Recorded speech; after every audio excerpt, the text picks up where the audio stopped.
ঐকমত্য কমিশনে দিনের পর দিন আলোচনা হয়েছে 1 বছরের সময় ধরে। এখন বলা হচ্ছে ঐকমত্য কমিশন নাকি প্রতারণা করেছে। কি প্রতারণা করলো? আমরা পার্টিসিপেট করেছি সেখানে। We participated for a long standing period of hours and days, months after months, together we discussed. এখন বলা হচ্ছে প্রতারণা করেছে।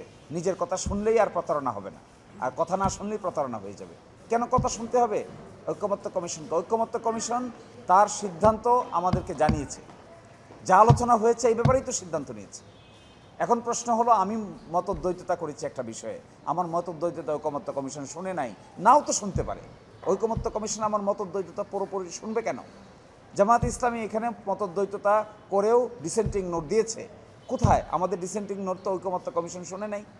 তাই বলে তো আমরা ঐকমত্য কমিশনকে এটা বলছি না যে তারা প্রতারণা করছে, নাও তো শুনতে পারে। কমিশনের তো এখতিয়ার থাকতে হবে।